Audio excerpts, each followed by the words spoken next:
like, for example, like there's a lot of companies coming out of India, for example, lately, right? Like there's a ton of entrepreneurs and founders coming out of India, and I guess like even some parts of Asia as well. But at the same time, it's like it challenges a lot of like the existing like framings, I guess, around like the U.S., for example, being like a core hub of innovation. And I have this like book, The Sovereign Individual, which like has like one of these meta frames that I'm like constantly A/B testing against reality. And I'm like, is this actually, is this the direction we're going? So I do feel like right now it's a little bit, the best framework I've heard for the AI situation is that like where it's like the .com, it's like there's something interesting that's happened here, but like there's like a forward leading indicator of like 15 years into it. And like maybe that gets compressed. I don't know. I think the main challenge I have with the AI stuff is it's like it's deeply uncharismatic. Like to use the Peter Thiel framing, like it's deeply uncharismatic. Like there's no future where we're like, okay, and like humans live happily ever after or something like that, right? So there's I think that's one side of the challenge. And then I think also it's I mean there's other questions about like what does it mean from an individual perspective. Like maybe it shows us that we're less special than we think we are, right? I know when I try to clod my problems, right, and I'm like, you know, this and this is happening, it's like, oh, this is totally normal, and you're like, oh, is it really normal? But I guess as somebody who is like an autodidact, I think that's the right word, where you're like you're self-taught, it is kind of like an isolating journey, right? It is an independent journey where you are trying to like fit your way into a box, but the box isn't built for you, right?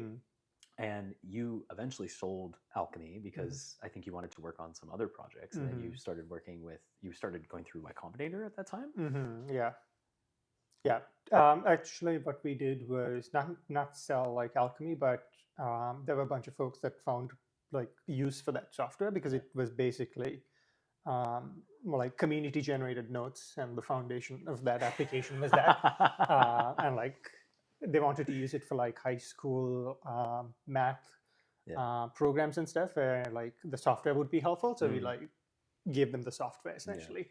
And that this was towards the end of university, so I was like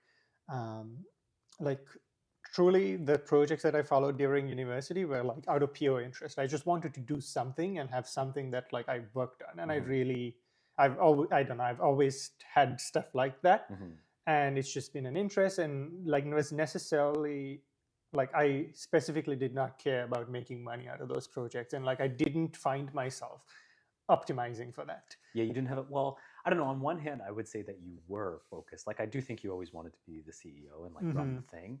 But maybe the infancy for the business model, right? Because I think that was sometimes the things I would ask you. I was like, like what's the rev model? Like how does this like functionally? What's the product? Like what are people buying? Which is hard. Like sometimes that's even myself when I'm trying to like think of stuff where I'm like, what is the actual problem? And this has been a big frame for me. It's taken me years and years and years, because I used to ask myself, I was like, do businesses create things or solve problems? Like, or right, do they do one or do the other? I used to fight myself internally because I was like, I don't know. Because if you look at Facebook, you're like, does that solve a problem? I don't know, right? More and more recent years, I think all businesses do functionally solve problems, right? Even if it's down to like Facebook, which the problem is like entertainment, connection, that kind of stuff. And so that framing has been helpful, but it was an aggravating process. Because it's hard to start there. Like it's not inspiring. Exactly, it's not inspiring. And like I found myself like not caring as much about it. But then towards the end, I was like, okay, now I had to get practical. And if I always had these like phases or like years in my life where I felt myself being extremely practical about things, versus like being more loose and explorative about things. And I felt like towards the end of university, like I found myself like very much wanting to be more practical about things. Because you went to Shopify, right? I was basically in my last year, I had a bit of time off to work on. This was towards the end of my last year essentially. Before I ended my last year, I wanted to figure out something that I was going to work on for like the next couple of years, if anything. Like my ideal was that I can go work for myself right out of university.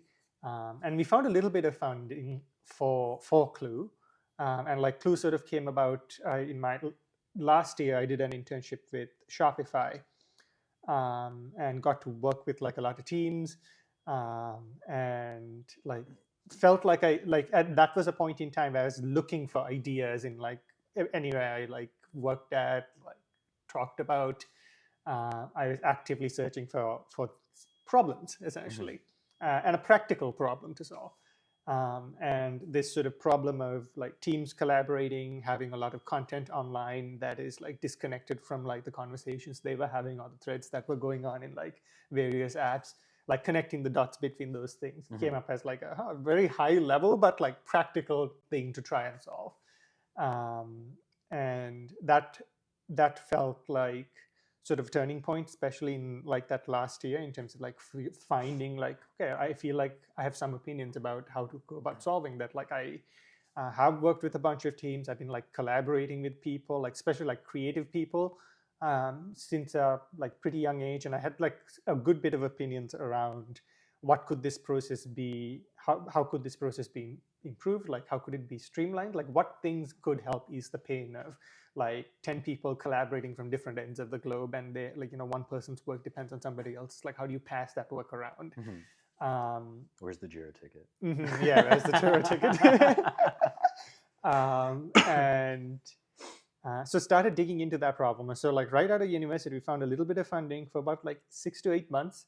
And that's when I like built like the MVP. Like it didn't go that far. It didn't like, it started off as just like universal search. Like you connect up all of your apps, you get one search bar. And we wanted to like put the stuff from that search like folders, but content from all of your different apps. Yeah, it was like Google Drive, Figma. It was like Yeah. Spotlight, but you bring all those things. Exactly. And like I was spending a lot of time in Toronto, so I would like literally go from, find people I knew at Shopify would introduce me to people that like work down the street at like different companies. And I just like walk from place to place, just like talking to people about those ideas, and like found more and more that like people want to use this thing, want to try and use this thing, which like kind of grew my confidence. And I okay, maybe this is something that like that has more legs. But I was also figuring out a lot of life things at that point in time. Like I really needed a job. I needed to start working, and at that point in time, sort of like like a soft contract I've had with my parents is like they helped put me through university. And I helped put my sister through university. So like, I was starting the phase of like starting to put my sister through university as well. So I really needed to figure out like a more stable source of income, like work on something consistent. So went back to my team at Shopify and worked there for a little bit. I was working nights on Clue, and I think like a few months in, I think close to a year in, I got into YC, which was when we were basically like had an MVP, had people that wanted to pay to use the thing, and it was a matter of like go or no go. Like do you do this thing for real or do you not?